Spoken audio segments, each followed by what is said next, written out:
everybody, and welcome to Music Real Talk with Marbin. If you like what you're hearing, please subscribe. Hello, welcome to episode 53 of Music Real Talk with Marbin. Hi, Dani, what's up? What's up? Well, it's all good. I'm balls deep into this project. You are too. Making this album has been pretty intense. I have to say, it reminds me of last chapter of Dreaming in the sheer amount of scope work. and the amount of work. But it's not in the amount of pressure. No, not the amount of pressure. And also, it's condensing like the 7 months that album took into so far like 3 weeks. Which is crazy because we just tracked it, We just started working right away. To me, each album becomes easier to make. But it's such a weird hybrid project. And I had a lot of thoughts about everybody's talking about in the context of making music, making albums, about creativity. And it's weird, but like being creative is only half the equation. You got to be very destructive too. What do you mean? And I see this with a lot of people we know that make albums that somehow even they can make a few tracks that sound great, and then they will just take a turn and get lost and fall in love with things they tracked that don't work. And you got to be able to just say goodbye to things. It's much easier to have two people, though. Yeah, it's true. I mean, for instance, right now in Headless Chicken, I find it very, very difficult to let go of the thing in the intro. I had an idea about this triple tracked guitar with panning, and it, it's like you do it and it sounds a certain way. Right? And it's like, for me, I talk about this concept of newness all the time. It's like, I've never heard anybody do it. And just the sheer newness of it is blowing my mind currently. But I don't know, once that just becomes one of our songs, how I'd feel about it. Well, but everything you do, when I record horn parts, I try to do a good job with them. Mm-hmm. Do you know what I mean? So I put what I have in it. And if it doesn't work, it doesn't work. But for me, I won't send you something that I think completely doesn't work. Do you know what I mean? On any level. If I send you something, it means that I think that I like something about it. Horn parts are blowing my mind at the moment. Why? Mixing them. Because, you send me 3 layers of tenor. And then I look at the chords I'm playing at the same time on guitar. And my voicings, major seconds, I have all the time. Yeah, of course. Right? Piano too. My typical voicing for a 9 chord has a flat 7, 9, 3, 5th on top. Right? So the 3 and the 9 are just right there, beating against each other in the middle of the chord. And with strings, you hear it in that same mix and it sounds fine. But with horns, it's just kind of unforgivable. Even if strings don't really do it. Well, I'm not talking about violins. Oh, okay. I'm talking about with guitar strings or piano strings. And it's such a weird thing. You'd think that notes are notes. No. But it's not. It's all color. And it's arranging for multiple voices where it's a vocal or a saxophone or violin, a string quartet, is such a different ballpark. It's totally a different game because... dissonance is so much more pronounced. Yeah, but the game a lot of time involves kind of stuff because you don't always want to do the chords. Sometimes you want to do, like you said, you want to do the 9.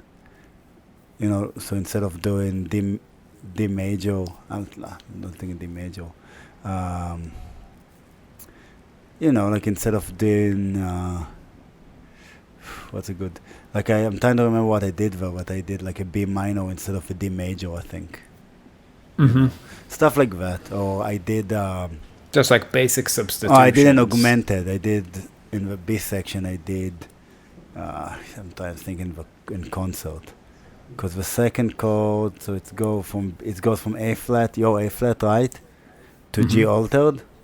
Mm-hmm. So on the G altered, I did G augmented, and then it goes to G flat, and I did, instead of going to G flat, I did G sharp augmented on it. So it has the 9, you know, it has like the 9, the sharp 11, and the 7th. So, you know, you can play with it a little bit, but yeah, there are not a lot of options.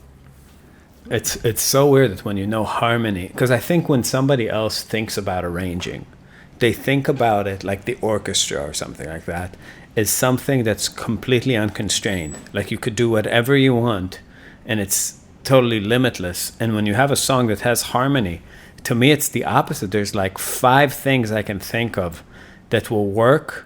You know, and again, if you're going for something weird, if you're like, we talked about Randy Newman when you listen to songs. Oh, modern classical music, we do a lot of it, obviously. Randy Newman's a good example because he does it really in the context of pop and for effect. Yeah, he does it in the context of consonant music. Mm-hmm. But he'll have like 2 saxophones or 2 violins that are totally clashing with each other and then resolve it. Like songs like In Germany Before the War, there's those flat seconds and the arrangement.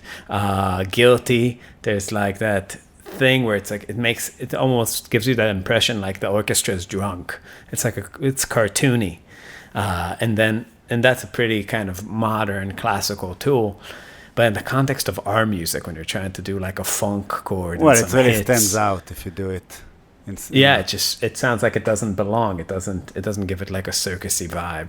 Maybe, you know, it might be interesting to experiment with stuff like that for that second in Dirty Horse Part 1. Like in the B section? Not B section, so in the interlude. Yeah, that's the only place where I can see it working. Because it won't work like under your solo, it won't work. No, when it needs to be in the background, it's not going to be in the background. Yeah, but I've been doing. It's weird, like, you know, when I remember when we were making, it was Breaking the Cycle, and I had, it wasn't. I'm not even sure if it was Breaking the Cycle or, Marbin, the original one. I had like all my guitars and all the gear I had at the time, which wasn't that much gear compared to now, at Caleb's place, the first studio we recorded at. And I had this feeling like if I only had like the facility, I could explore sonically. But something was always kind of held up with that. But like now, you know, if I just want one chord that sounds like a drone, I just grab a guitar, tune it whatever way I want, go clink. I have like a custom audio electronic amp, great pedal board. Everything's like dead quiet, like just the best tone, like nice mics, nice interface, just going straight into it. It's amazing. Like I think maybe people that deal with MIDI and are just LARPing into thinking that that sounds good feel that way. But it's like I don't know. I feel way more like it. They can do any instrument. Yeah, but it all sounds like nonsense. Yeah, but it's hard to say that because they do have a point that they do like expensive MIDI is real players playing with very expensive mics and good production. Right. But it's still but somehow they manage to always capture the vibe of I don't give a fuck. Yeah, that's the thing. To me, it's not a factor of how good your MIDI sounds. It's that I don't give a fuck about MIDI. Yeah, you know, it's like it just trumps it. It's like they're like, no, but it sounds just like a string quartet. It's like, well, I don't give a fuck about string quartets, and especially not MIDI string quartets. It's like like this orchestral music, I care about it so little, but if you're going to do it in MIDI in your house, I don't care. And I don't care if you got it on a commercial. That's not music. It's a little strange. It's not the game. Music is not. I want to say, because you can hear one person play guitar and sing, and it's great. But for some reason, if it's the same person play guitar and sing and then plays bass and drums and puts MIDI on it, then it's not great. Do you know what I mean? Yeah. At some point, you don't want to see 10 million of the same person. No, you need to see other faces in the music for sure, and you also need to just have the imagination of a thing happening in a place and a time. Yeah. Like like a record needs to be a record. It needs to be a recording of something. Yeah, it happened at some point. But as you see, it's a very delicate thing because it's like I'm thinking, yeah, but I do horn parts, so it's four of me, sometimes more, and then you do all the extra guitar. But it's even when we do that, it's kind of we don't there is a balance that it's very obvious when you pass it. Like we talked about Scott Henderson, it's like I'm not into the thing that he's been doing on his last, it's like 2 or 3 albums, where it's a guitar trio and then he records another 1 or 2 guitar player, like now do guitar tracks that are very like Scott Henderson playing comping. It's imagine when we had Dan and he would make choirs of himself singing in the background. It's like somebody doing a background part that won't be in the background. That's what I'm saying. It's kind of weird thing because when you're playing you're like this goes behind me, not like me. We screaming 10 times. When Antonio Sanchez was tracking over Russian Dolls, there was this, you could see it rhythmically on Pro Tools, which is he played so far in front of us rhythmically. Like if there was a beat, he would always be the same distance ahead because to him, he's the show. He wasn't, again, and I'm sure he doesn't play like that all the time with Matheny, and I'm sure that if he was more conscious, he would have not done it. But to him, it's what it really says is like, this shit kind of sucks without me. Here I am. Yeah. Right? It's like you're harnessing yourself to the thing at the front, right? You're putting yourself in the driver's seat. And when you're tracking, especially for yourself, especially when you're accompanying yourself, you don't want to do that. And that's not only a rhythmic thing, but it's also a rhythmic thing.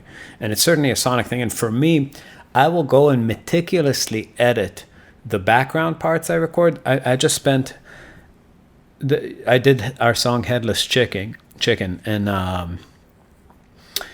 and first of all there was insane LARPing on that song by we talked about all parties involved. We talked about last 2 podcasts. Yeah, that sounds. I'm not going to go back into it, but yesterday I finished it and I sat from 6 a.m. to 1 a.m. like for I don't even know how many hours.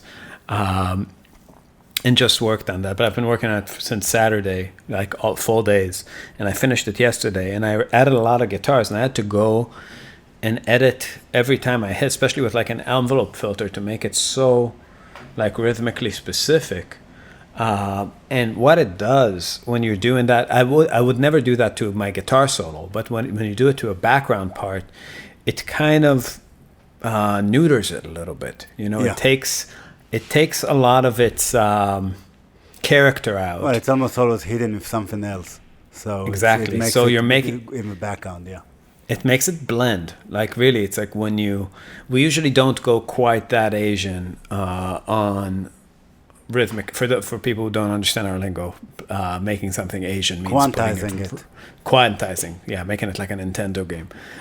So we usually don't. We usually try to steer clear of Asian time. In a lot of our music, even though we are Asian technically. But with that song, with a lot of parts, I went very, very Asian. And it was like the pocket is tiny. Well, right? It's also the reason is that if the pocket is too big and it's too messy, which was this song, then you kind of have no choice. Because there's no pocket. If it's too big for the pocket, if it's too messy, it's just not well. Right. So, and it's specifically true if one person from the rhythm section, or 2 or 3, doesn't matter. But even if one person from the rhythm section can't make it work, even you have to a point where you have to fix him, like every other note of him or of his or all the notes, then it fucks up everybody else too. That's another issue with it. Yeah. Yeah, but to me, still, the hardest thing, and I think where most people go wrong, isn't having good ideas. I think everybody has good ideas. It's saying goodbye to good, bad ideas. You know what I mean? It's like just, you can come up with an idea that's kind of like just a first step in a direction. And then you take like another one and another one and another one. And you're like, you're 7 hours in, maybe 2 days in. You've taken the whole thing to this place that has less and less to do with the song, but you've made a little like molehill and you just can't let go of it. Yeah. You know, and it's about just realizing that like it doesn't matter. Like the time you invested, the energy you put in led you to a place. It's a pretty place, but it's not as pretty as it can be. And I think you just have to be there needs to be some sort of aesthetic that's just kind of a yes no type thing that your brain just does. When you listen to it, you're like, right? It's like just like not bad, not like this is terrible. This is like we're not doing this. You know what I mean? Like there's no reason to do a 17-part choir. Also, a lot of right people now. have issues with,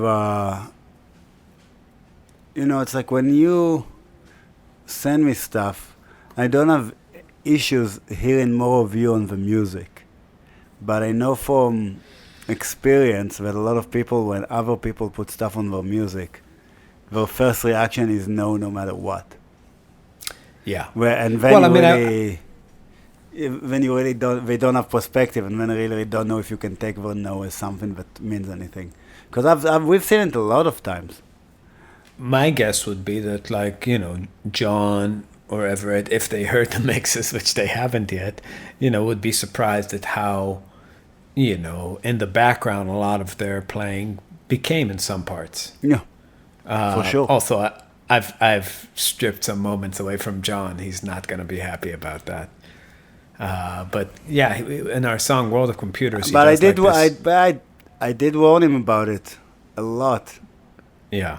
Well, I mean, we are 4 guys, so when we play live, we got to do stuff that's cool for playing live as 4 guys. But if we're making like big arrangements, like it's not the same game.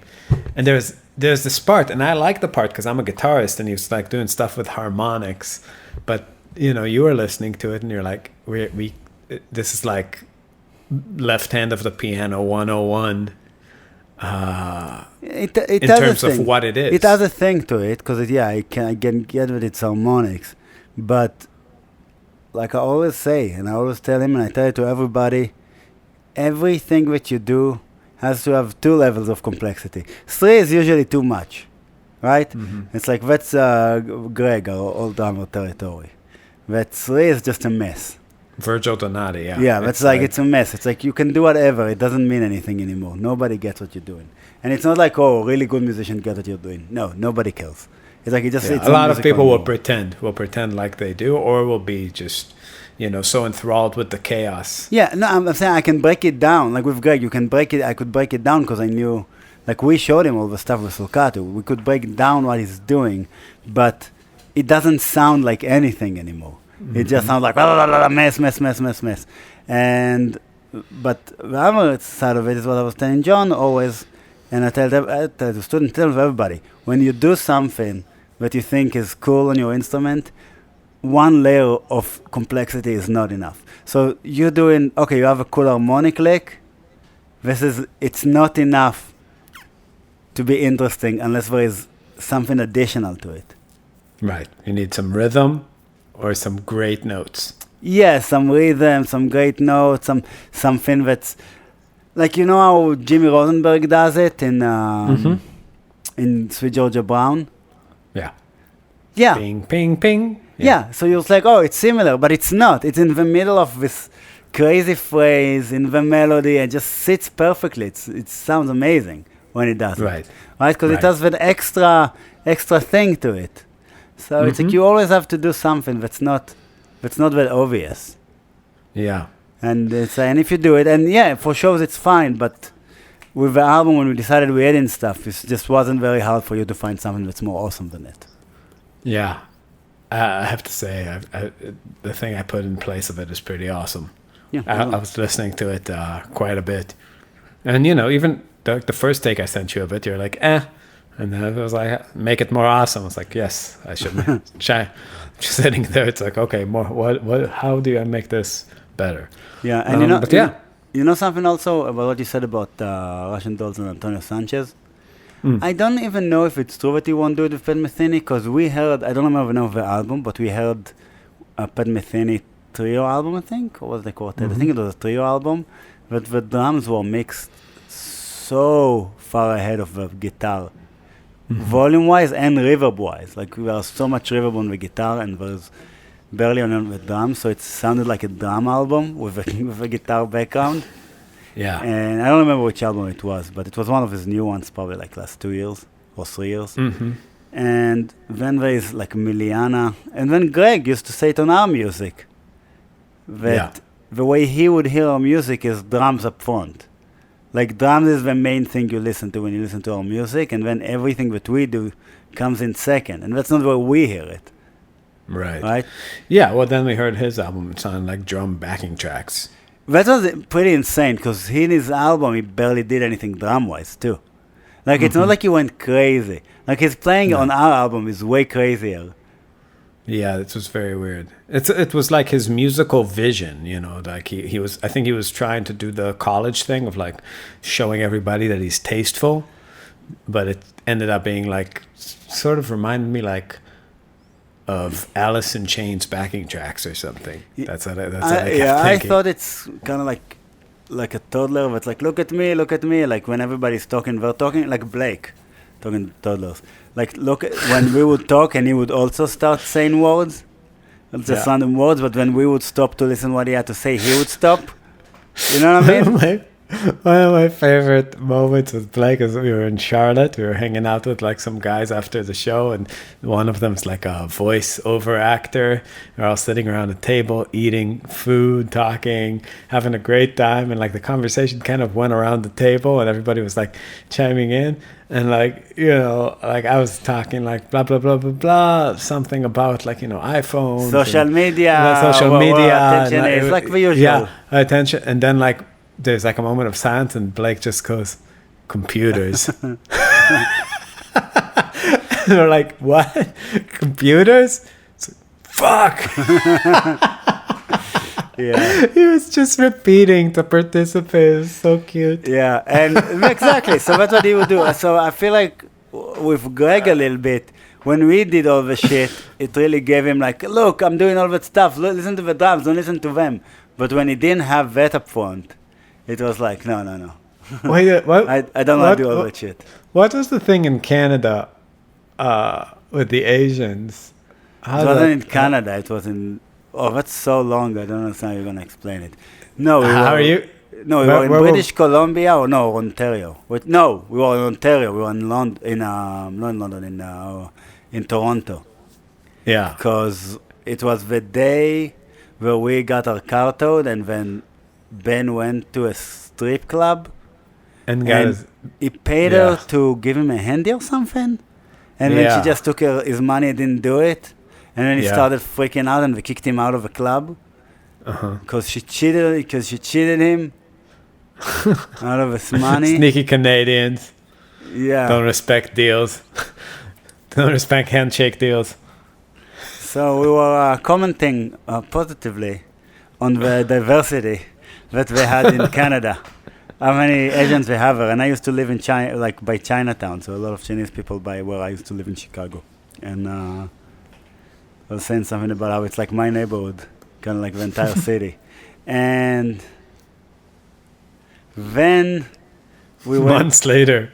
When we went to Colombia, and in the airport, we were talking about some stuff, and remember talking about Canada again, and when I was saying about how we didn't see any Asian. It's the first time I haven't seen any Asian people going anywhere, right? Because in the States, no matter where you go, there is a Chinese restaurant. Right. It's like you go to Marion, Illinois, and there's a Chinese restaurant in a trailer behind the club. So it's like there's always, and it's the first time like there's no Asian person in sight. And then, a week later, we were all in the car to the airport. and Blake with our like they gave us these like nice ladies that to translate for us and like help us around Colombia. The festival did.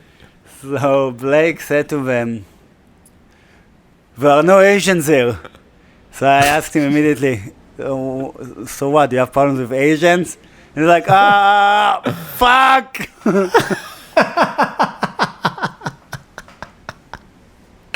Also, Yeah. Danny told him that like the way he needs to hit on women instead of trying to touch them and like he leg them To show interest, to ask him, and ask him questions. ask him questions, be interested in them. And we're all just riding in the car with this like pretty Colombian lady who's just supposed to like show us around. And Blake goes like, "How much? What's the annual rainfall here?" Just like, what? It's like, what's the annual rainfall in the city?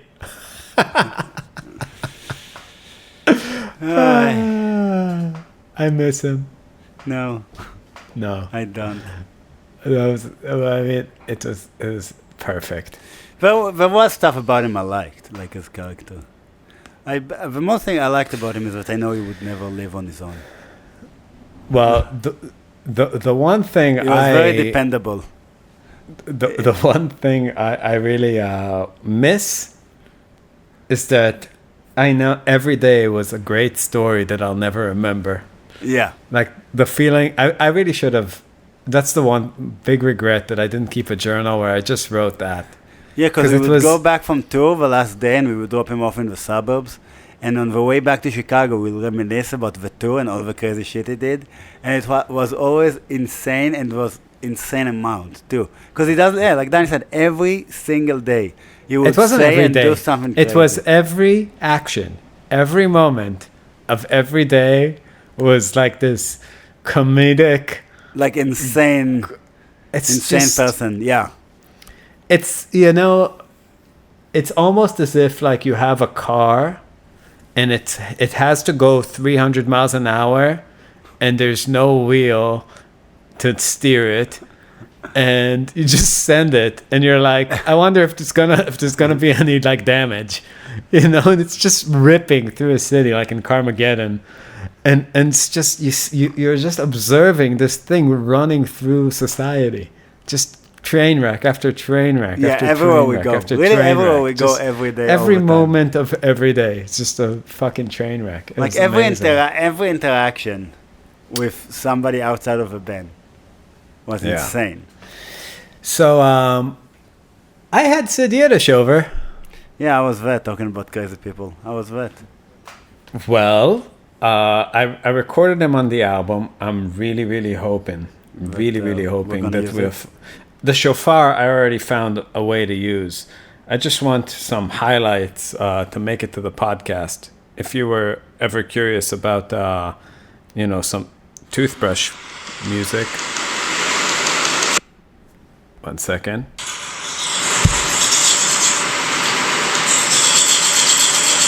Sounds better with a mic.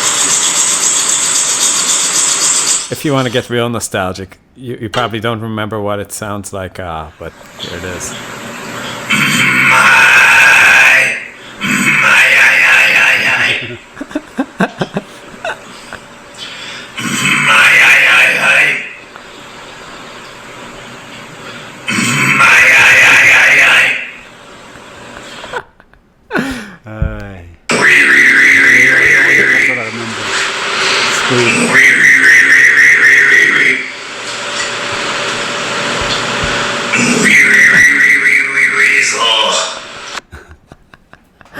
Weasel. Anyway, so he also gave me his album, which we will listen to on Friday in the car.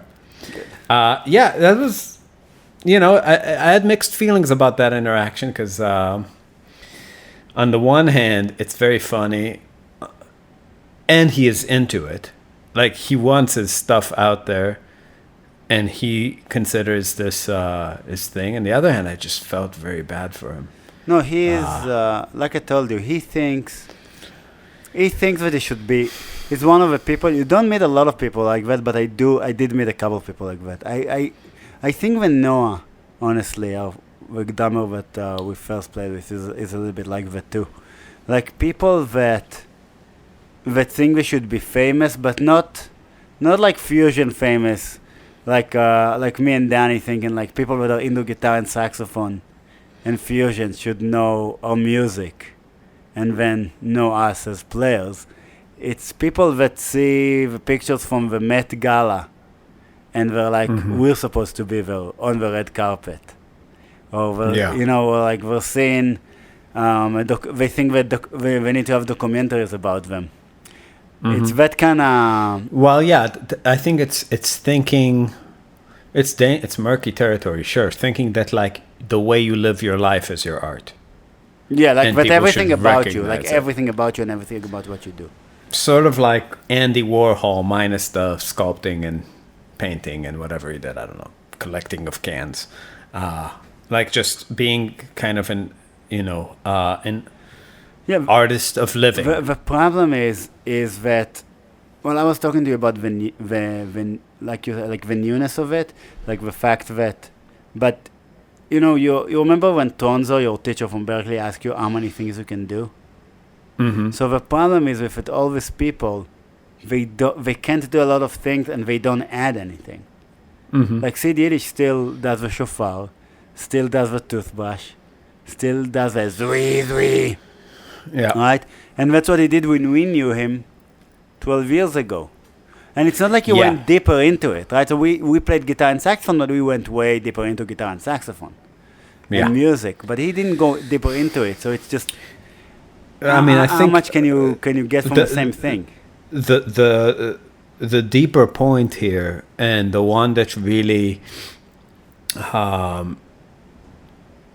should be the lesson to learn, is that you need to create a situation where the deepening that you do into a field results in variations that matter, right? Because if the way you play guitar, if what you consider improving just sends you completely laterally, not linearly in improvement, then you're not really improving, right? You're just, instead of C, now you play A. Instead of A, you play B. You're making, arbitrary choices in maybe a slightly different way. Like, if you ask him, I'm guessing that he'll tell you that he's doing things differently every time. Yeah, he used to use Colgate toothbrush, and now he's using Sensodyne toothbrush or whatever. Right, something like that. Or brush up and down, now he brushed sideways. But in his slight defense, it's probably true too, right? He's doing things differently, and things are different every time you do them. The question but different isn't the only factor. How can you make it to where there's a progression, and to where the variations matter, to where it's interesting to hear you twice or three times in a row, or once a month, or once a year, or once every 5 years? Like, what is forward movement in this? And I think really you have to accept a lot of the objective truths about the games we play in music, like harmony, like rhythm, subdivision. If you reject them, then I hear it every time I listen to avantgarde. It's like, to me, if you give me a guys like Ken Vandermark, and you tell me, here are 20 Ken Vandermark albums, guess what the chronological order of them is? I would have no way of knowing. I would have no way of knowing 20-year-old and 50-year-old Vandermark apart, right? But if you ask me that about Michael Brecker or Pat Metheny or Scott Henderson, it's very obvious. Even if there are things I like less, I can tell what maturing is with people who accept the basic premise and also the arc, right? It's like there is a peak, and you get past your peak too with a lot of players. But you're not going to confuse very young Schofield with very old Schofield. Yeah. Especially if you look Michael Brecker's first album or second album, or like the first era, and then the 90s, it's very obviously not is obviously a better saxophone player later. Right. You know. Yeah, and the things that get polished, the things that are more control, like it's at the end of the day, what I'm talking about is control. Yeah. And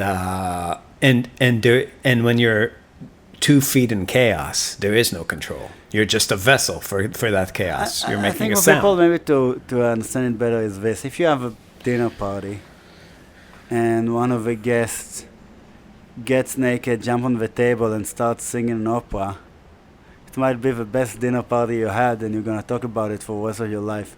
But if the same person does it every week, then you're gonna probably stop inviting him over. Do you know what I mean? Like with stuff that's out there is, you know, it's like chemical substances. Like with stuff that's out there, the interaction of them with a situation, with normal people, kind of throws everybody out of the stuff that they're used to, out of their day-to-day, and out of their, like, the small talk. You know, it's like out of the cyclical living, kind of. Right? Mm-hmm. That's what we talked about with the Zen. It's, you don't, you know, because when you do the same things over and over again, or you have how many times can you have the same small talk conversation in a party? So when you have somebody that throws you out of it, it's noticeable, and it's good. There is something good about it, and something cool about these people. But you can't just it doesn't throw you out of the loop if it's just done in the same way every time. So that's the problem with people like Sid Yiddish, and when a lot of people, other people let me know that their shelf life in a city is very short. Once everybody knows you, which doesn't take a long time if you're crazy. Once everybody knows you, it's like they have no need for you anymore. And you know, it's sad, but that's what it is. Yeah, it's in the nature of that avant-garde game, right? Because I think that's what it's supposed to do. Right, that's the idea of, you know, even people like Ornette Coleman, it's like a small dose of that into jazz. It breaks all the rules. It rejects a lot of the tools, and supposed to put you in this fresh mind space where everything is open again and everybody's just playful as a child. And does that the point you mentioned with my guitar teacher Tronzo in college? It was probably one of the most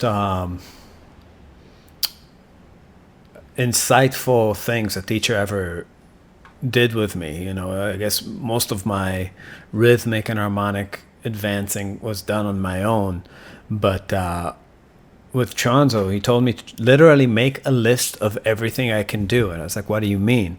It's like, "What can you do?" And I was like, "I don't know. I can play harmonics." It's like, "Okay, put that on the list." I can play slide. Put that on the list. It's like, oh, okay. So like put everything you can do on the list. So it's like, okay, I can play over 2-5-1s. I can play over minor 2-5-1s. You know, it's like now the list is very long. But if I made an honest list in college, like of all the sounds I can make, all the rhythmic tools I have. You see, you had the right, but you also had the right resolution to it right away. Because some people that ask them what you can do, and like, I can play A. I can play A in fortissimo, I can play A forte fortissimo, I can play an A syncopated, and I can play B flat.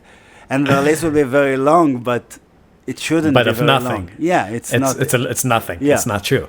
Yeah. Yeah. I mean, I think that's really this when it comes to learning, 90% of what I see with students when I see a learning inability or a place people get stuck, it's always about scale. It's about approaching, not understanding the scale of the problem and not understanding the scale of the solution, right? And practicing things either way too broadly or way too narrowly, and always getting stuck. Like this idea that like I can't play any patterns using scales. And so the solution, I'm going to start with 2-note patterns.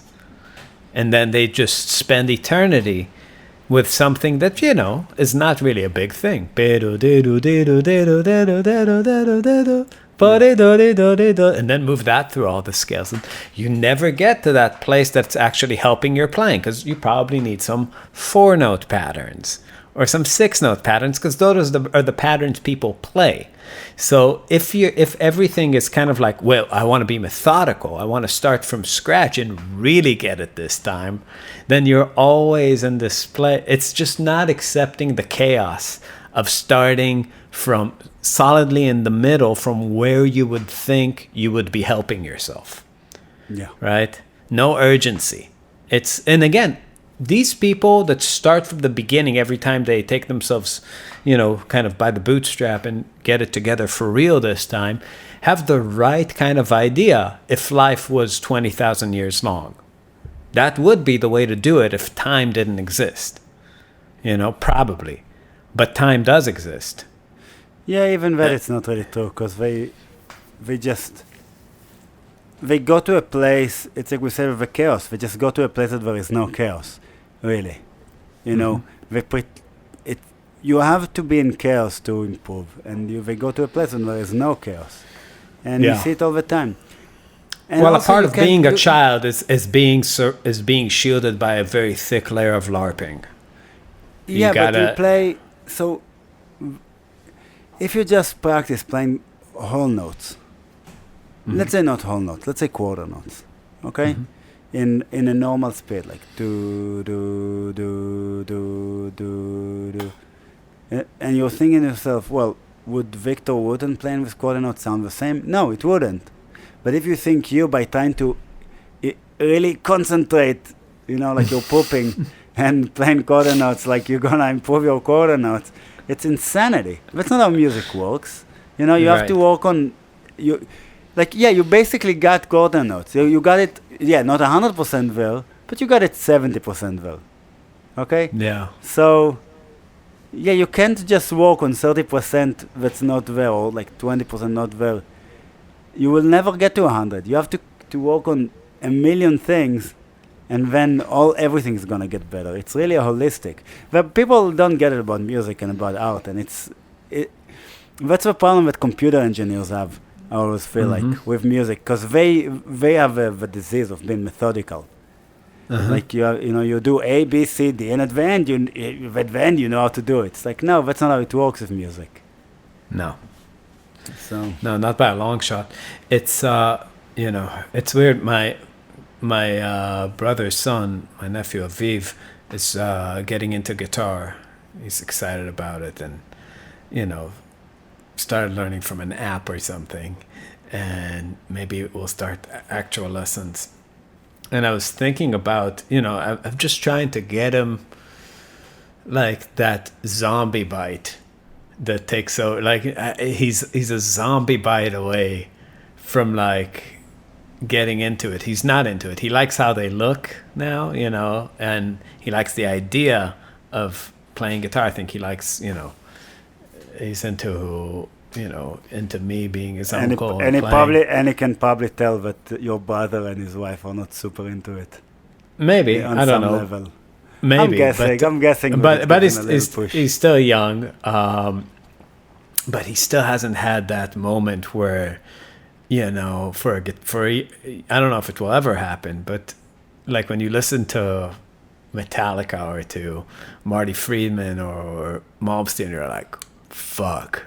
Yeah, he probably doesn't understand it with his was guitar, awesome, So I keep trying to send him like videos, but a part of me is like, man, this is such an old move. Like it's such like I can't imagine being like 10 now, and because the distance between what is it 2021 now, and Malmsteen was putting this stuff 40 years ago.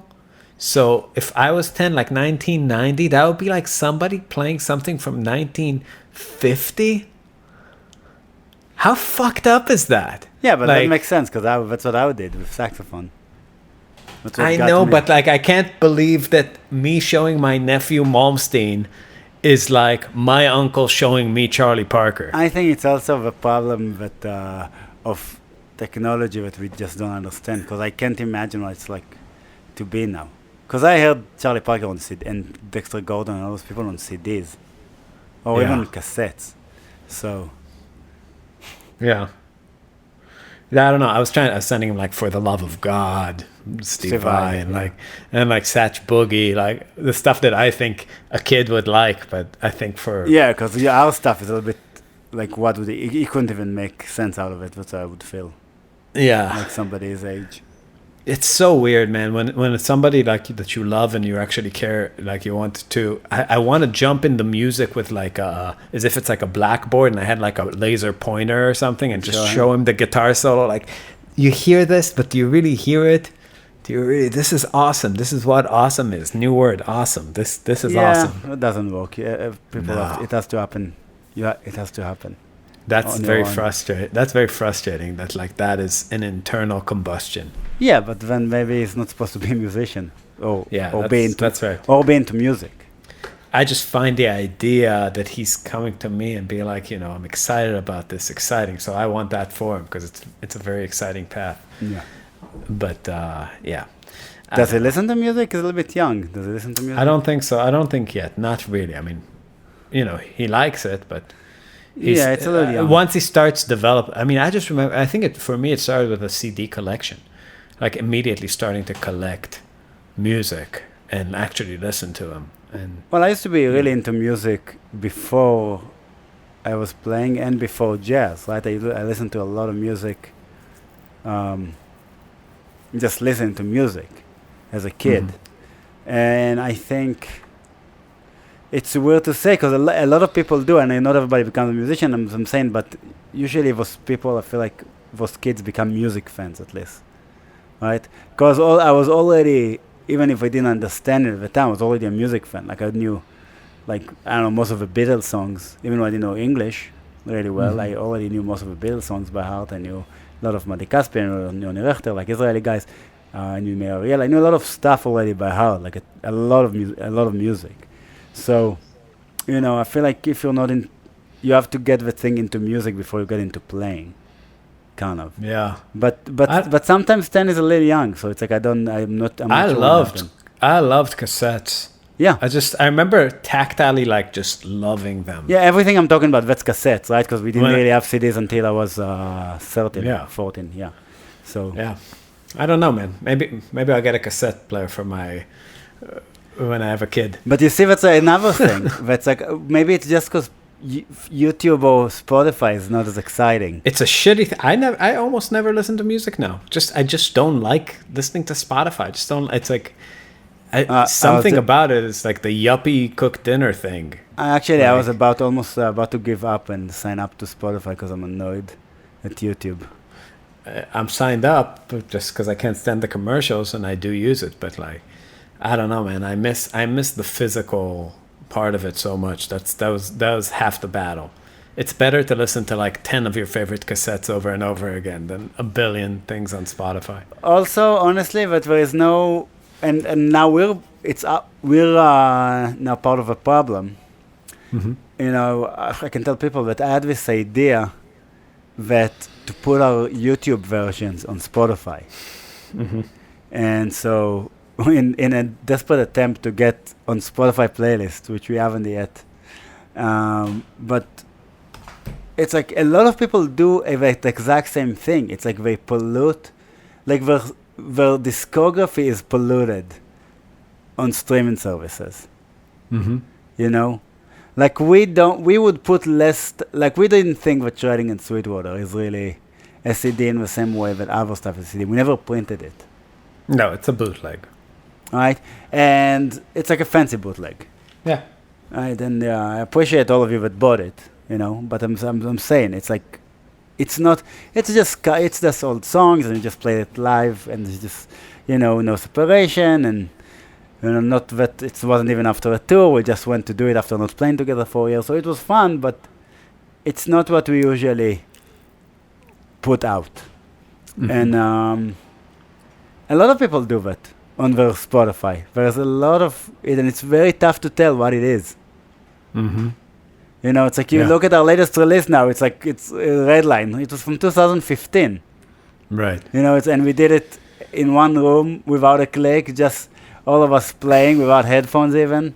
No, with headphones, I think. Yeah. No headphones.